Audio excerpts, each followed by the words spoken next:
Aujourd'hui, nous allons apprendre à effectuer un calcul sous condition dans Excel 2010.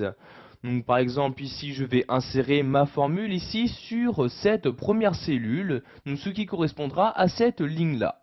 Donc, je sélectionne la cellule, j'insère ensuite un égal, et donc ici, je vais utiliser la formule SI. Donc, je rentre les deux caractères SI comme ceci, puis j'ouvre la parenthèse. Donc je vais commencer par insérer le premier argument. Donc le premier argument, comme vous pouvez le voir ici, il s'agit du test logique. Donc ici par exemple, je vais juste pour l'instant m'occuper de cette colonne-ci et je vais dire donc que par exemple, pour les commandes payées, il y aura bien donc une réduction de 20%. Donc ici, je sélectionne la cellule, j'insère ensuite mon égal, ensuite j'ouvre les guillemets comme ceci, et je mets ici O comme ceci, je ferme ensuite les guillemets, ce qui veut dire que maintenant, donc, quand le test sera vérifié, donc quand la cellule ici présente et les autres ensuite par la suite sera égale à O, donc il y aura bien une réduction de 20%.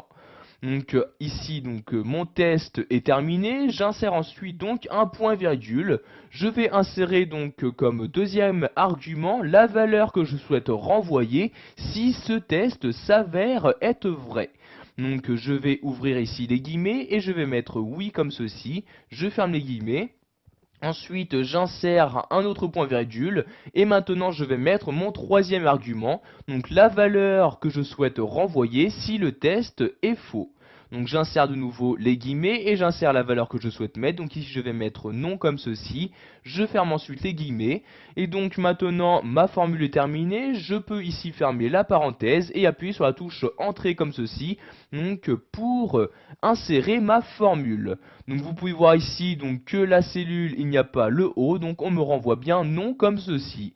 Je vais maintenant étendre cette formule sur toutes les lignes de mon tableau. Je sélectionne donc la cellule et ici je clique, je maintiens le clic de ma souris et je l'étends ici tout à la fin de mon tableau. Je lâche ici donc le clic de ma souris. Donc vous pouvez voir maintenant que dès qu'il y a un O dans cette colonne-ci, il y a bien donc la valeur oui qui apparaît, ce qui veut dire que le test a bien été vérifié.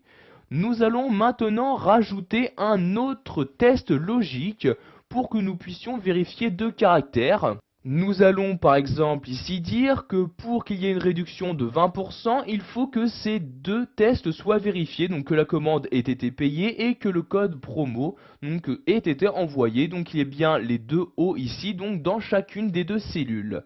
Donc je vais ici éditer donc cette formule. Pour ce faire, donc je vais utiliser donc la barre de formule. Donc ici, je vais tout d'abord placer mon curseur dans cette partie-là et je vais insérer un et. Donc avant d'insérer mon et, je dois insérer donc le sigle multiplié. Donc ici, l'astérisque comme ceci, puis j'insère le et donc comme ceci ET. J'ouvre ensuite la première parenthèse. Je vais donc ensuite maintenant insérer donc le deuxième test logique que je souhaite effectuer.